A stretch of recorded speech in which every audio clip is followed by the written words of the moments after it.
Good news! Central Americano MBBS just 34 lakhs. Columbus Central University. నమస్కారం, welcome to I dream. ధర్మ మార్గం with Vijitha కార్యక్రమానికి స్వాగతం.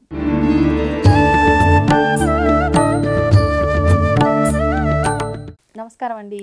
నమస్కారం అమ్మా. సాధారణంగా కల్లో మనకు కొన్ని సాక్షాత్కారం అవుతూ ఉంటాయి. అంటే అవి రకరకాల మనుషులే కావచ్చు, ఏదో ఒకటి మనం ఆల్రెడీ ఈరోజు ఏదైతే చూసామో దానికి సంబంధించి కావచ్చు, రకరకాలుగా కళలు వస్తూ ఉంటాయి. ప్రత్యేకించి భగవంతుడికి సంబంధించిన కళ ఏదైనా వచ్చినప్పుడు, ఉదాహరణకి దేవుడు సాక్షాత్కారం అనేది కళలో జరిగినప్పుడు, అంటే మనం నిజంగా భగవంతుడి ఆలయంలో గర్భగుడిలో స్వామివారు ఎలా ఉన్నారో అలాంటి సాక్షాత్కారమే కళలో వచ్చినప్పుడు, అది భగవంతుడు మహత్యం అనుకోవాలా, లేదంటే అదొక మాయలా అనుకోవాలా, దాన్ని ఎలా తీసుకోవాలంటారు? శ్రీ గురుభ్యో నమః. శ్రీ మహాగణాధిపతయ నమః. శ్రీ మహాసరస్వతి నమః. హరి ఓం శ్రీమాత్రే నమః. భగవంతుడు కల్లో కనబడితే అది మాయనా మహత్యమా అనేది మీ యొక్క సంశయం. దీనిలో మనం ఉండేది ఏంటంటే, జీవన వ్యవస్థలో ఒక దేవుడికి ఒక క్షేత్రానికి వెళ్తాం. ఆ క్షేత్రానికి వెళ్ళినప్పుడు ఏమవుతుందంటే, మనకు అంత క్రితం ఒక ధ్యాస ఉంటుంది. ఏంటి అంటే, ఆ క్షేత్రానికి వెళ్ళాలా, పలానా రోజు వెళ్ళాలా అని ఫిక్స్ అయిపోయి ఉంటాం. ఆ ఫిక్స్ అయినప్పుడు ఏమైందంటే, అక్కడ ఆల్రెడీ మైండ్ ఫిక్స్ అయిపోతుంది. ఆ దేవుడు మనం చూడాలని చెప్పి మైండ్ ఫిక్స్లో ఉంటుంది. కొంతమందికి ఏమవుతుందంటే, ఆ కళ శీఘ్రగతిన నెరవేరడానికి కూడా ముందరే వచ్చే విధానంగా కూడా ఉంటుంది. కళ అంటే ఏదైనా కోరిక లేదండి. నెరవేరబోతుందా? మీరు ఒక దేవుడిని ఇప్పుడు కల్లో కనబడితే అని అంటున్నారు, అది మహత్యమా మాయనా అని చెప్పి. అవును. అయితే మహత్యమా అంటే, ఒక్కొక్కసారి ఆ దేవుడు మీరు తదేకంగా ధ్యానం చేస్తున్నారు అనుకోండి, అది మీరు వెళ్ళక ముందరే మీ యొక్క కల్లో కూడా రావచ్చు, సాక్షాత్కారం అవుతుంది ముందుగానే. అలా కూడా సాక్షాత్కారం కావచ్చు. ఎందుకంటే వాడికి ఏదో ఉపద్రవం ఉంటుంది, ఆ ఉపద్రవం నుంచి బయటపడటానికి కూడా మొదలే ఇస్తాడు ఒక దర్శనం అనేది మనకు ఒక కళలో. అయితే కొన్ని ఈ కళలో సాక్షాత్కారం అనేది ఏదైతే విషయం ఉందో, భగవంతుడు ఏ రూపంలో కనబడితే మనకి బాగుంటుందా అని కూడా కొంత సంశయాలు ఉంటాయి. ఎందుకంటే కొంతమంది మనం ఎలా చూస్తామంటే, మీరేమో గర్భగుడిలో ప్రింట్ అనేది అడుగుతున్నారు. గర్భగుడిలో ఏ విధంగా ఉంటే ఆ విధంగా మనకు కనబడితే ఏమిటి అని అంటే, ఇక్కడ మాయ అనేది అయితే కాదమ్మా, ఇది ఆయన మహత్త అనుకోవాలి. ఎందుకంటే ఎప్పుడైతే ఒక జీవి తదేకంగా కఠోరంగా ఆయన ధ్యానం చేస్తూ ఉంటాడో, ఆయన కనబడటం ఆయన యొక్క లీలా అమృతమేది.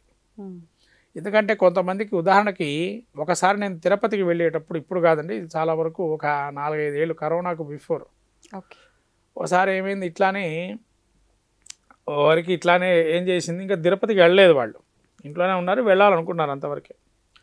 అయితే స్వామివారు ఏం చేశారనంటే, ఆమె కల్లో కనబడి స్వామి దగ్గరగా ఉండి ఆవిడ చేయబట్టుకుని పసుపు వస్త్రాలు, అంటే అప్పటికే ఆవిడకి ఏంటంటే ఒక అభిప్రాయం ఏంటంటే, 7 శనివారాల వ్రతం చేసుకుందాం అనుకున్నది. కొన్ని ఇబ్బందులు ఉన్నాయి, దానికి శనివారం వ్రతం చేసుకుందాం అనుకో మనసులో. సరే ఎట్లా చేసుకోవాలంటే వివరణ అడిగేదానికి వెళ్ళాను నేను. ఆ విషయం వెళ్ళినప్పుడు ఆవిడ అంత క్రితం ఈ యొక్క ఆలోచన వచ్చింది, ఇలా కల్లో కనబడ్డాట స్వామి. చేయబట్టుకొని తీసుకెళ్ళినట్టుగా తిరుపతికి ఆ స్వామి లోపల గర్భగుడి దాకా తీసుకెళ్ళి దర్శనం చేయించి, మళ్ళీ ఆయన కనబడకుండా మాయమైపోయి లడ్డూ ప్రసాదం అనేది చేతిలో పెట్టేసి వెళ్ళిపోయినట్టుగా. దీని యొక్క ఆంతర్యం ఏమిటి అని అడిగింది ఆవిడ. నేను అన్నానమ్మా, మీరు తిరుపతికి ఏమన్నా అనుకున్నారా, మొక్కు ఏమన్నా ఉందా ఇదివరకే అనుకున్నారా అని. ఏం లేదండి, కాకపోతే ఏంటంటే ఒక కష్టం వచ్చింది, ఆ కష్టం కోసము 7 శనివారం వ్రతం చేద్దాం అనుకున్నాను, అది పూర్తి కాకుండా ఉన్నది, ఏదో అడ్డంకి వస్తుంది, అయిపోతుంది, ముందరకు వెళ్ళటం లేదు అని అన్న. అంటే దానికి ఆయన ఒక విశేషంగా చూపించాడు ఏంటంటే, నీ వ్రతం మహత్యమా మాయనా అన్నారు కదా మీరు, ఇది మహత్యం. ఎందుకంటే ఆమె వ్రతం చేయలేదు, లాస్ట్కి వ్రతం చేయలేదు ఇంతకి, అనుకున్నదంతే. అంటే అనుకున్నది చేయాలని కష్టం కోసం. స్వామి ఇంకో రూపంలో ఆ కష్టాన్ని తీర్చాడు ఆమెకి. ఎప్పుడైతే తన చేతిలో లడ్డు, అంటే తీపి పదార్థాన్ని ఇస్తే ఏమన్నా యొక్క తీపి శుభము, తీపి పదార్థం అంటే తీపి కబురు చేయగా ఉంటుందని, అంటే మంచి కబురు వచ్చింది ఏమంటే ఆమెకి కొన్ని రోజుల తర్వాత. అంటే ఆమె వెళ్ళలేదు, తర్వాత ఆ కబురు విన్న తర్వాత వెళ్ళింది తిరుపతికి. అంటే ఇక్కడ విచిత్రం ఏంటంటే, మహత్యం చాలా గొప్పది. లీలలు కొంతమంది లీలలు మనం అంత ఈజీగా కనిపెట్టలేము. ఎందుకండి, వాళ్ళు తిరుపతికి వెళ్ళారు విఐపి బ్రేక్ దర్శనానికి, కానీ అక్కడ ఏమైంది అని అంటే, బ్రేక్ దర్శనం అనే దానికి వచ్చేటప్పటికి వీళ్ళు ఎంతో ఉత్సాహంగా వెళ్ళారు, అక్కడ కాస్త ఇబ్బంది కలిగింది, అక్కడ చివరికి కలగలేదు, దర్శనం కాలేదు. ఎంతో శ్రద్ధగా వెళ్ళారు, కలగలేదు. కారణం ఏంటి దీనికి? మహత్యమా మాయనా? అక్కడ ఆల్రెడీ ఉన్న విషయం ఏంటంటే వాళ్ళ యొక్క విషయం ఇక్కడ గ్రహించాల్సింది, ఇక్కడ మాయ ఏంటంటే తదేకంగా ధ్యానం చేశారు. అందులో ఉన్న వాళ్ళు కూడా తదేకంగా ధ్యానం చేశారు. ఆ గుడికి పోదాం పోదాం అనుకున్నారు కానీ అక్కడ దేవుడి దర్శనం కాలేదు. కారణం ఏంటంటే వాళ్ళకి అక్కడ కూడా వెళ్ళి అది మాయ. అంటే వీళ్ళు వస్తారా రారా అనేది ఆయన మాయగా చూపించాడు అక్కడ వాళ్ళకి. మరి మాయగా చూపించారు కదా మహత్యం మీరు అన్నారు కదా అని మీరు అడగచ్చు. అంటే ఎవరైతే కల్మషం లేకుండా భగవంతుడిని ధ్యానం చేస్తూ స్వామి నీవే మాకు అనుగ్రహించండి అంటే, ఎవరైనా కబురు పెడితే మనం తిరుపతికి వెళ్తాం, ఎప్పుడు పడితే అప్పుడు వెళ్ళటానికి ఉండదు. మీరు ఎంతో ప్రయత్నం చేస్తారు. ఇప్పుడు చూడ లక్కీ డిప్పులు అనేకం ఉన్నాయి కానీ ఎక్కడికి ఎప్పుడో ఒకసారి వస్తాయి, అవి అందరికీ రావు. కానీ ఎంతో ప్రయత్నం చేస్తుంటారు. అయినా శక్తి ఉన్న దీక్షగా ప్రయత్నం చేస్తుంటారు. ఓసారి అన్నాను అంటే అదే మహత్యం. అది కలిగిందంటే అంతకన్నా మహత్యంగా ఉండదు. ఇంకా అంటే స్వామి కల్లో కనబడటం అంటే అలా ఆత్మ సాక్షాత్కారం చేసుకోవటం వల్ల ఏంటంటే నిత్యము ఆయన ధ్యానాన్ని కల్లో పోయినా నిద్రలేపినా స్తోత్రం చేసే విధానంగా ఉన్నాడు అంటే ఆయన భగవంతుడి దగ్గరగా ఉన్నాడు అని అర్థం. అంటే భక్తి దాని యొక్క మహత్యం చాలా గొప్పదైంది. అందుకనే కల్లో కనబడటం అనేది జరుగుతూ ఉంటుంది. అది మహత్యం కింద తీసుకోవాలి, మాయ కింద తీసుకోవద్దు. ఒకవేళ మాయ కింద తీసుకున్నట్లయితే ఎప్పుడు తీసుకోవాలి ఏంటి దాని యొక్క పరిస్థితి ఏంటంటే, ఇప్పుడు ఎవరైనా ఆ క్షేత్రానికి వెళ్ళటమో అక్కడి నుంచి రావటం వాళ్ళ యొక్క మనం కూడా వెళ్దామని నిశ్చయించుకొని వెళ్ళటం లాంటిది కానీ, లేతైనా అక్కడ క్షేత్రంకి అయిపోతే మన పని అయిపోతుంది అనుకునే వాళ్ళు కొంతమంది ఉంటారు. ఇక తిరుపతికి వెళ్ళిపోతే అయిపోతుందండి, ఇంకేముంది మొత్తం అయిపోయింది, ఇంకా ఆ తిరుపతికి వెళ్ళేసి వచ్చామంటే ఇంకా మనం కోరికలు నెరవేరినట్టే అని అలా ఆకర్షణగా తన మనసులో ధ్యానంగా తదేకంగా వెళ్ళకూడదు. ఎప్పుడైతే కఠోరంగా దీక్ష చేసి ధ్యానం చేసి స్వామిని యొక్క దర్శనం ఎప్పుడు ఇస్తావు అని చెప్పి శరణాగతికి అడిగితే ఆయనే కల్పిస్తాడు ఆ దర్శనాన్ని, ఆ యొక్క మహత్యాన్ని. అందుకని ఎప్పుడైనా అలా సాక్షాత్కారం వచ్చిందంటే అది శుభంతోనే సమానం.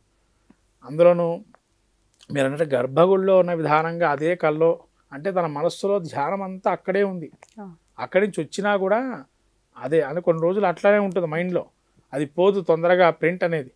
ఎందుకంటే కొంతమందికి అపూర్వ దర్శనాలు జరుగుతుంటాయి లీలాలు, అటువంటివి ఎప్పుడు కూడా మళ్ళీ కనీవి వాళ్ళు ఎన్నో సంవత్సరాలు దర్శనం చేసుకుంటారు.